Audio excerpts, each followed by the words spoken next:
Much like Loki and his variants, Thor also has his group of people who have been and are still worthy of wielding the infamous hammer Mjolnir. One of those characters is Beta Ray Bill, and the Easter egg from Marvel Studios regarding the character cannot go unnoticed, which is why I'm here today to tell you all about the character, give you a first look into things, and when can you expect the character as well.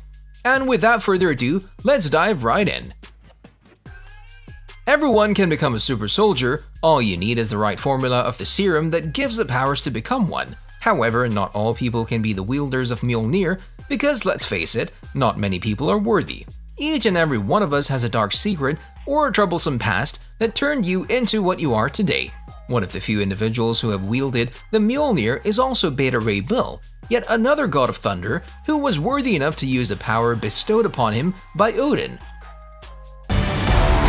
And after all that, Mjolnir, he reclaimed his title as the one. Many people expected to see the character make an appearance in the latest Thor Love and Thunder movie. However, as it turned out, he was nowhere near to making his debut in the MCU, the official one at least, and not just an Easter egg, but more on that a little bit later. The fourth Thor movie released and the MCU is still without the Beta Ray Bill character, something that needs to change. Which is why I'm here today, and without further ado, but before I move forward with the video and the character's possible appearance in the MCU and when that might happen, let's take a deeper look into the character and who exactly Beta Ray Bill is, his connections to the already existing characters, and storylines that are about to unfold. The Burning Galaxy, the home of the Corbinites, the race of Beta Ray Bill, was destroyed by Surtur as an aftermath. The survivors decided to choose a champion who would lead them to confront the threat that is before them and eventually follow the chosen leader toward their new home. Beta Ray Bill was the most successful in his search for a champion, and he was transformed into a cybernetic being resembling a fierce creature. After fighting his way through, Beta Ray Bill's followers aboard his ship, Scuttlebutt, found their way to the Milky Way galaxy, after which the group was detected by a SHIELD satellite and Nick Fury tasked Thor to investigate the entire thing.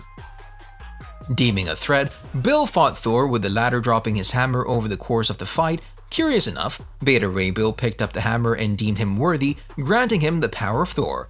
The two were then transported to Asgard by the hand of Odin, who put together the two to fight to the death, with the winner of the battle getting to keep the hammer. Beta Ray Bill's physiology gave him an advantage in the battle and was able to win, but refused to take Thor's life. The Mjolnir was given back to Thor, with Odin ordering a new weapon, Stormbreaker, to be made for Bill. Yeah, the same weapon the present Thor of the MCU wields. After Bill got his hands on the Stormbreaker, he continued to protect his people and help the Asgardians in many ways he could. And that's all you need to know about the character. He has a rich history in the comics, and it would take a lot of time to tell you all about it. But there's one particular storyline that I think could play a crucial part in Beta Ray Bill's appearance in the MCU. That is, if he hits that like button, just like you should do if you haven't done so already. But no, in reality, that is if he joins the MCU in the first place, and I'm saying this because nothing has been confirmed regarding the character, meaning that what I'm about to tell you today is all just a speculation, and you should take all of this information with a grain of salt. And if the entire thing turns out to be true, then this is the place you heard it first. And with that in mind, let's dive right in.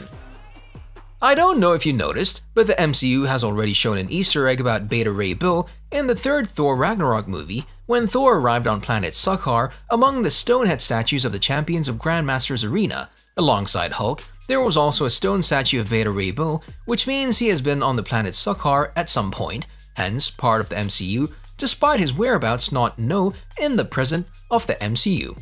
However, I think that this is a good enough reason to think that the character will make an appearance in the future of the MCU, maybe as soon as the upcoming 2 years of the MCU, in one project in particular, but definitely before the Secret Wars storyline adaptation that is coming.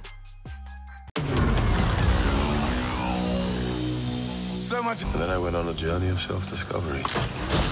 Come to think of it, maybe he's still on planet Sakaar.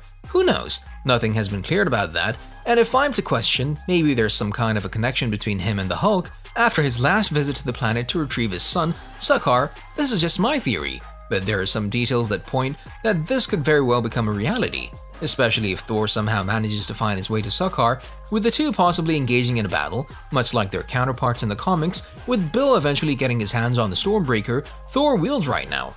and the whole story being a passing of the torch narrative, something that is getting exploited in the recent MCU projects, with the younger generation following in the footsteps of their predecessors, and Kate Bishop and Kamala Khan are only a few of that younger generation, as well as Hulk's son, Sakaar. As I mentioned before, there's one storyline that could include Beta Ray Bill's character, and that is the Secret Invasion storyline that has already been confirmed by Marvel Studios to be adapted in the MCU through the Disney Plus series of the same name that will hit the streaming platform over the course of 2023, possibly in the fall, and I'm saying this because Bill has smashed that subscribe button and ring that notification bell. But no, in all seriousness, he was part of the storyline in the comics where he was captured by the Skrulls after making an escape from another dimension where he fought demons controlled by Tanarak.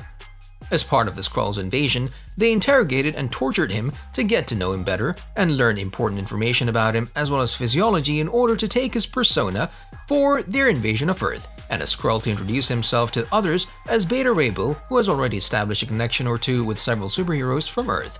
The Skrulls also studied the Stormbreaker and tried to learn how to use it. Bill somehow managed to escape the Skrulls and landed on Asgard, Oklahoma, where Thor helped him heal, and after he woke up, he warned the others about the invasion.